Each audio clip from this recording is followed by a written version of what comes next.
Hər vaxtınız xeyir olsun dəyərli həmvətənlər. Bugün bir məsələ haqqında öz fikrimi bildirmək istərdim.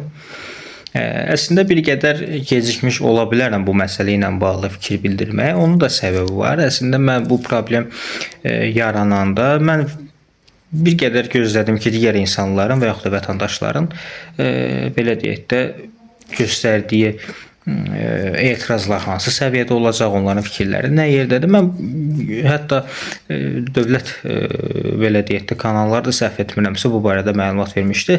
Məktəb direktorunun müavininin həm şagirdə qarşı kobud rəftarı, həm o xadiməçiyə qarşı əl qaldırması, qanun pozması barədə bir video yayılıb və həmin məktəb direktoru da səhv etmirəmsə heç bir cəza almayıb, heç bir cəza kəsilməyib həmin şəxsə. Və bu da onu göstərir ki, ölkəmizdə, bizim təhsil sahəmizdə kiminsə belə deyək, biraz vəzifəsi varsa və yaxud da vəzifəli yerdə bir adamı varsa və yaxud da biraz pulu varsa, adam belə vursa, adam belə döysə, heç bir məsuliyyətə cəlb olunma halı yaranmır həmin insana qarşı.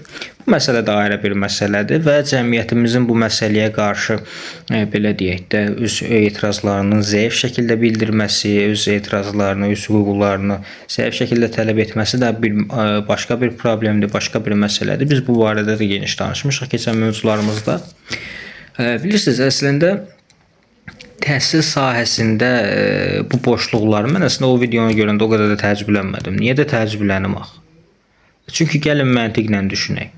Bir ölkənin təhsil naziri əgər çıxıb danışırsa ki, mən 3 saat dərs deyən müəllimə müəllim demirəm. Öz müəlliminə dəyər vermirsə bu adam, öz müəlliminə qiymət vermirsə bu adam, mən həmin məktəb direktoru və yaxud da direktor müavini və yaxud da müəllim niyə onun qoyduğu qayda qanunlara riayət etsin ki? Normal qanun qoymasa belə deyək də. Niyə riayət etməlidir ki? Riayət etmir və belə deyək də mən onlarda günah da görmürəm. Çünki təhsil naziri Emin Əmrullayevin təhsil sahəsindən zərrə alınışı yoxdur. Bunu mən tamam əminliklə deyə bilərəm. Niyə? Və bunu da izahatını verim sizə. Əgər bir nazir, məsələn, təhsildə olan bir çox problemləri var və o problemlərin bir çoxunu biz çıxışlarımızda qeyd etmişik, hətta onların çıxış yolunda qeyd etmişik. Bu sadə məntiqdir, belə deyək də. Təhsildə bu problem var və bu problemin həlli budur. Və bu problem uzun müddət mövcudsa və onun həlli üçün bir addım belə atılmırsa, demək bu nazirin anlayışı yoxdur da bu təhsil sahəsindən. Təkcə mən yox, o qədər insanlar çıxır danışır ki, bu mövzu haqqında politoloqlar, siyasətçilər və yaxud da digər sahənin insanları, vətəndaşlar ki, təhsili yaxşı bu günə qədər bərbad qoydun. Heç olmasa bundan sonra icazə ver, istefafı yaz, de ki, mən təhsil sahəsində bacarmadım. Bu bilən adam gəlsin otursun, zərrə qədər də olsa təhsili dəyişə biləcəksə, bu millətin, bu gələcəyin balaları yazıqdır axı. Bu millətin xalqı yazıqdır axı. Sənin yazığın gəlmir, sənin belə deyək də vecinə deyil bu xalq. Axı bu xalqın gələcəyində bizimdir, yəni.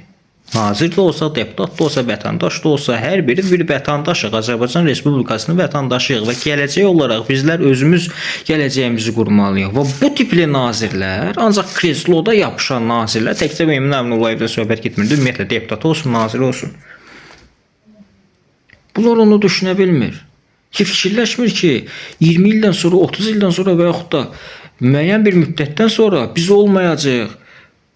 Bu vəzifədə olmayacaq, amma bizim övladlarımız bu torpaqda yaşayacaqlar, bu vətəndə yaşayacaqlar və mənim məhv etdiyim təhsil sahəsində böyüyüb təhsil ala biləcəklər, təhsil alacaqlar. Bu məntiqlə düşünə bilməyən adam əlbəttə ki, təhsil sahəsində də heç bir fayda verə bilməyəcək. Ona görə də hər bir problemin, hər bir məsələnin kökü cəmiyyət olaraq bizim hüquqlarımızı, qanunlarımızı bilib tələb etməkdən başlayır.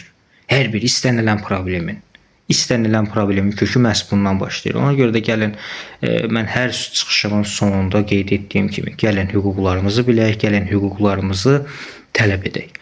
Təşəkkür edirəm dinlədiyiniz üçün.